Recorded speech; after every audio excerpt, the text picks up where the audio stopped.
آج اس قوم پر جو عذاب نہیں آ رہی ہے، مجھے یاد آتا ہے کہ نبی کریم صلی اللہ علیہ وسلم کے دعا کے بدلے آج عذاب بچا ہوا ہے، ہم سے عذاب پڑے ہے، ورنہ عذاب کب کا آ جاتا۔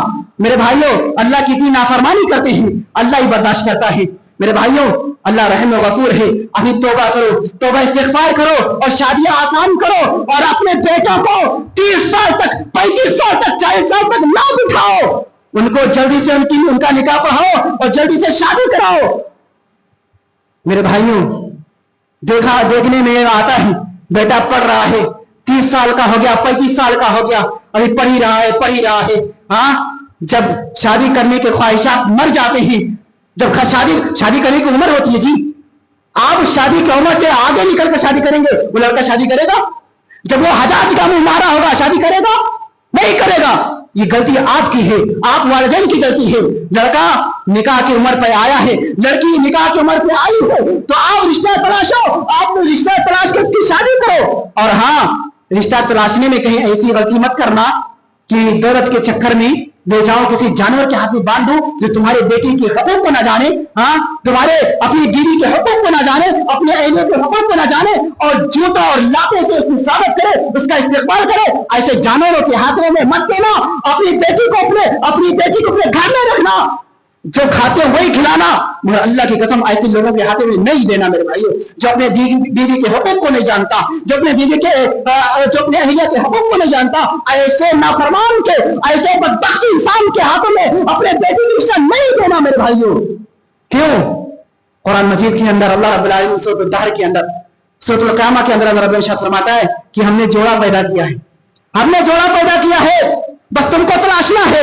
ہم نے اگر بیٹی پہ تم کو دیا تو اس کا جوڑا کسی اور گھر میں میں نے بنا دیا ہے، میں نے پیدا کر دیا ہے۔ اور ڈرو نہیں کہ ہم اگر آپ 30,000 اور 30 لاکھ ہم نے نہیں دیا، ہم نے گاڑی نہیں دیا، تو ہماری بیٹی کی شادی آگے چل کر نہیں ہوگی، پریشان نہ ہوگی تمہاری بیٹی کی شادی، مگر تم کو تلاشنا ہے۔ کوئی جہیز مانگ رہا ہے کہ 10 لاکھ چاہیے تبھی تمہاری بیٹی کے ساتھ ہم نے اپنے بیٹے کا نکاح کریں گے، دھتکار دو، چل بھاگ نکل یہاں سے، نہیں کریں گے۔ ہمیں اللہ دے گا، ہمیں تلاشنا ہے، نہیں کرا تجھ سے شادی، ہماری بیٹی کنواری رہے گی، میرے پاس رہے گی، مگر تم جیسے انٹرنیشنل بھکاریوں کے پاس ہم نہیں بھیجنے والے۔ ارے ایسے بھکاری ہیں کہ مانگنے کے انمول طریقے ہیں ان کے پاس۔ ارے دو گے تو آپ کی بیٹی نہ ایس کرے گی، مکسر دو گے تو آپ کی بیٹی مسالہ پیسے کے ٹائم ضائع نہیں ہوگا، واشنگ مشین دیں گے آپ کی بیٹی ہاتھ سے کپڑا نہیں دھلے گی، مشین میں جلدی سے دھل جائے گا۔ ہمیں کیا دے رہے ہو آپ؟ ہمیں تو کچھ بھی نہیں دے رہے ہو، دے تو اپنے بیٹی کو دے رہے ہو نا۔ یہ انمول طریقہ، یہ انٹرنیشنل بھکاری ہوتے ہیں۔ ارے وہ جو سڑکوں پر جو مانگتے ہیں کہ بھیا 1 روپیہ دے دو، 10 روپیہ دے دو، ان سے بھی غیر گزرے بھکاری یہ لوگ ہیں جو بیٹی کے باپ سے مانگتے ہیں۔ گھر کا سارا فرنیچر چاہیے، کوئی کمی ہوگی تو ہم تمہاری بیٹی کو تمہارے گھر پہ بھیج دیں گے، ہم تمہاری بیٹی کو تمہارے گھر پہ بھیج دیں گے۔ تمہارے راج چلتا ہے؟ تمہارا راج چلتا ہے کیا؟ میں تو کہتا ہوں جو جہیز لیتا ہے اور جو بیٹی جہیز کے حوالے سے جاتی ہے، جو آدمی جہیز لے کر شادی کرتا ہے، ایسے شوہروں کو غلامی کروانی چاہیے عورتوں کو، کیونکہ وہ تم کو خریدی ہے، وہ عورت وہ تم کو خریدی ہے، 10 لاکھ دے کر 20 لاکھ دے کر گھر کا سارا سامان دے کر تم کو خریدتی ہے۔ تم کو ایسے عورتوں کو، ایسی بیویوں کو ایک چارپائی پہ جا کر بیٹھ کر اور ایسے شوہروں سے حکم لگا کر کام کروانا چاہیے۔ یہ آج یہ کھلا چیلنج ہے، یہ فتویٰ دے رہا ہوں، آپ اس فتوے کو نوٹ کرو اور آگے بتاتے رہو کہ جو عورت جہیز کے حوالے سے جائے، وہ عورت آرام سے بیٹھ کر اور حکم لگا کر کہے اے شوہر یہ کام کر۔ کیوں جہیز لیا؟ جہیز لینے کا طریقہ کہاں سے تم کو ملا؟ کس نے کہا جہیز لینے کے لیے؟ نبی نے لیا؟ نبی کی تھی شادی ہوئی، نبی نے کبھی لیا مانگا؟ ہاں، ایک چیز ہے، مائیں بیچ میں جب ایسی بات آ جاتی ہے تو کہتے ہیں کہ نبی کریم صلی اللہ علیہ وسلم نے اپنی بیٹی کو تو دیا تھا، اپنی بیٹی کو نبی کریم صلی اللہ علیہ وسلم تو دیے تو تھے، ایک تکیہ دیا تھا اور ایک بیڈ شیٹ یعنی بستر بچھانے کے لیے، اور چادر بھی تو دیا تھا۔ ارے نوجوانوں، اس لیے کہتا ہوں کہ اسلام کو اچھے سے سمجھو، ڈھنگ سے سمجھو۔ ہم نے اسلام کو کچھ سمجھا ہی نہیں، ابھی ہم نے اسلام کو کچھ سمجھا ہی نہیں۔ نبی کریم صلی اللہ علیہ وسلم حضرت علی رضی اللہ تعالیٰ عنہ کی پرورش کی ہے، سوچو، اور وہ تو اپنے گھر میں دے رہے ہیں۔ نبی صلی اللہ علیہ وسلم دیے کیا ہیں؟ ان کے پاس کچھ بھی نہیں تھا، اور حضرت علی رضی اللہ تعالی عنہ وہ ان کے دل کے اندر اقرار تھا کہ حضرت فاطمہ رضی اللہ تعالی عنہ کی نکاح مجھ سے ہو جائے، مگر وہ بیان نہیں کر پا رہے تھے. نبی کریم صلی اللہ علیہ وسلم نے ان کا چہرہ پڑھ لیا، ان کا چہرہ پڑھ لیا اور کہا اے علی کیا تم حضرت فاطمہ کو یعنی میری بیٹی کو مانگنے آئے ہو؟ انہوں نے منع نہیں کیا، کہا ہاں اللہ کے رسول صلی اللہ علیہ وسلم. یہ طریقہ تھا.